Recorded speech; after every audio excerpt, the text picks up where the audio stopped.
নমস্কার, তোমাদের সকলের প্রিয় পাঠশালায় আরো একটি নতুন ক্লাস নিয়ে হাজির হলাম তোমাদের সামনে। আজকে আমি তোমাদের সাথে আলোচনা করব পঞ্চম শ্রেণীর দ্বিতীয় পর্যায়ক্রমিক মূল্যায়ন 2025-এর রায়মার্টিন কোয়েশ্চেন ব্যাংকের পরিবেশের প্রথম স্কুলটি প্রশ্ন উত্তর। আমি আজকের ক্লাসটি শুরু করছি, সকলে মন দিয়ে দেখে নাও। প্রথম প্রশ্নটি আছে, নিচের প্রশ্নগুলির উত্তর দাও, যে কোনো পাঁচটি। আমি 6টি লিখে রেখে দিচ্ছি, দেখে নাও। কলকাতার ঢাল কোন দিকে? কলকাতার ঢাল পূর্ব দিকে। আমি এখানে পাশে লিখে দিচ্ছি, তোমরা লিখে নেবে। ভারতীয় বাইসন কাকে বলে? আমি প্রশ্নের উত্তরটা খাতায় লিখে রেখে দিচ্ছি, দেখে নাও। দেখো, আমি লিখেছি, জলদাপাড়ার জঙ্গলে বড় কালো গরুর মতো যে সমস্ত বুনো পশু বাস করে তাদের গৌড় বলে। অনেকের মতে এরাই হলো ভারতীয় বাইসন। তারপরে তিনি প্রশ্নটি বলেছে, প্রথম কোন পশু পোষ মেনেছিল? প্রথম কুকুর পোষ মেনেছিল। তাহলে এখানটা লিখে দিলাম কুকুর। দুটো বন্য পশুর নাম লেখো, বাঘ আর শিয়াল। তোমরা এখানে অন্য দুটো বন্য পশুর নামও লিখতে পারো। জীব বৈচিত্র্য কাকে বলে? এটাও খাতায় লিখে রেখে দিচ্ছি, দেখে নাও। দেখো, লিখেছি, আমাদের চারপাশে বিভিন্ন বাস্তুতন্ত্রে বিভিন্ন উদ্ভিদ ও প্রাণী প্রজাতির সমাবেশকে একত্রে জীব বৈচিত্র্য বলা হয়। তোমরা এগুলি খাতায় লিখে নেবে এবং মুখস্থ করবে।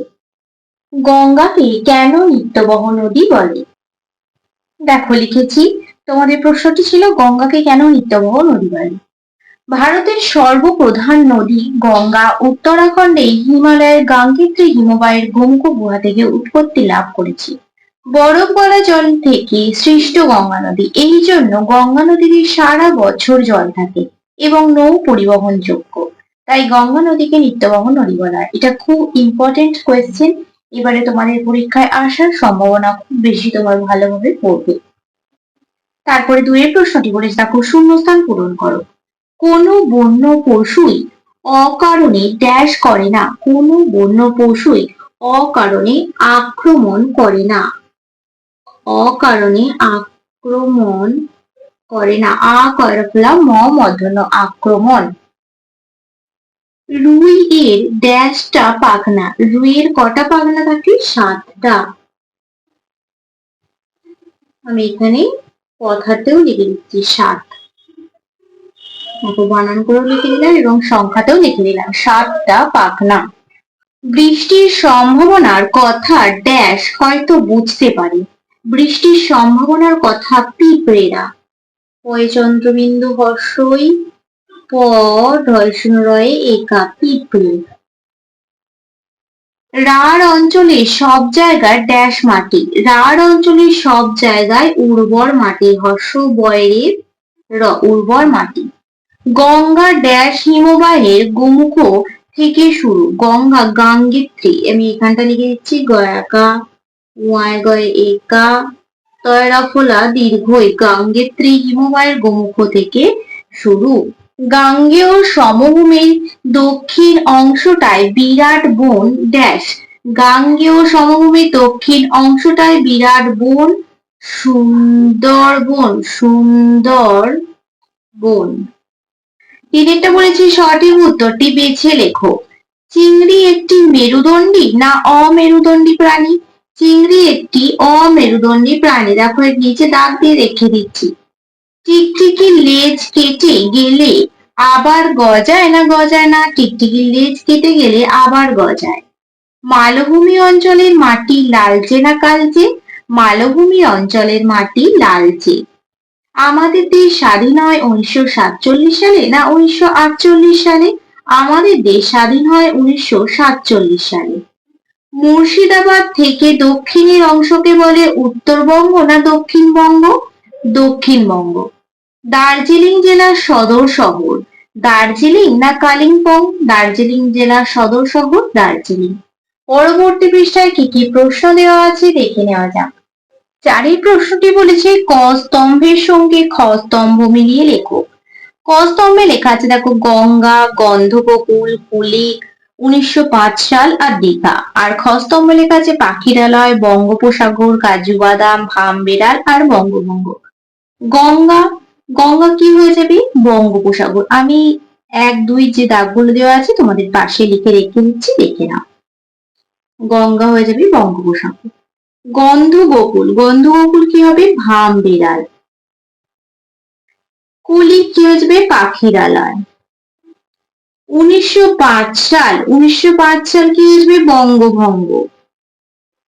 আর দীঘা কি হয়ে যাবে? কাজু বাদাম। পাঁচেরটা বলেছি এই জেলাগুলোর সদর শহর লেখো, যে কোনো 5টি। আমি এটা খাতায় পরপর লিখে রেখে দিচ্ছি, তোমরা বুঝতে পারবে, দেখে নাও। দেখো এখানে আমি জেলার নামগুলি লিখে নিয়েছি, এবার সদর শহরের নামগুলো লিখে দিচ্ছি, দেখে নাও। কোচবিহার, জেলা কোচবিহার, সদর শহর কি? কোচবিহার, তাহলে এখানটা লিখে দিতে হবে কোচবিহার। জেলা মালদা, সদর শহর কি হবে? ইংলিশ বাজার, ইংলিশ বাজার। তোমরা এগুলো ভালোভাবে পড়বে। পূর্ব বর্ধমান জেলা, পূর্ব বর্ধমান, সদর শহর বর্ধমান। জেলা হাওড়া, সদর শহর হাওড়া। জেলা কলকাতা, সদর শহর কলকাতা। জেলা মুর্শিদাবাদ, সদর শহর বহরমপুর। ভালোভাবে দেখে নাও। এবার 6টা বলেছে নিচের শহরগুলি কোন জেলায় অবস্থিত, সেগুলো লিখতে বলা হয়েছে। শিলিগুড়ি, বোলপুর, কল্যাণী, নবদ্বীপ, বিষ্ণুপুর, দীঘা। এটাও খাতায় লিখে দেখাচ্ছি, দেখে দেখো শহরের নামগুলো লিখে নিয়েছি, এবার জেলার নামগুলো লিখে দেখাচ্ছি, দেখে নাও। প্রথমে শহর আছে শিলিগুড়ি, জেলা কি হয়ে যাবে? দার্জিলিং জেলা, দার্জিলিং জেলা। বোলপুর কি হয়ে যাবে? বীরভূম জেলা, বীরভূম জেলা। কল্যাণী, কল্যাণী হয়ে যাবে নদিয়া জেলা, নদিয়া জেলা। নবদ্বীপ কি হয়ে যাবে? নদিয়া জেলা।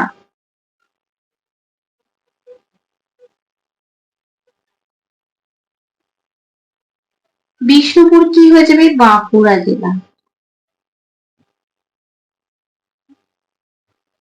আর দীঘা কি হয়ে যাবে? পূর্ব মেদিনীপুর জেলা, পূর্ব মেদিনীপুর জেলা। দেখো ভালোভাবে দেখে নাও।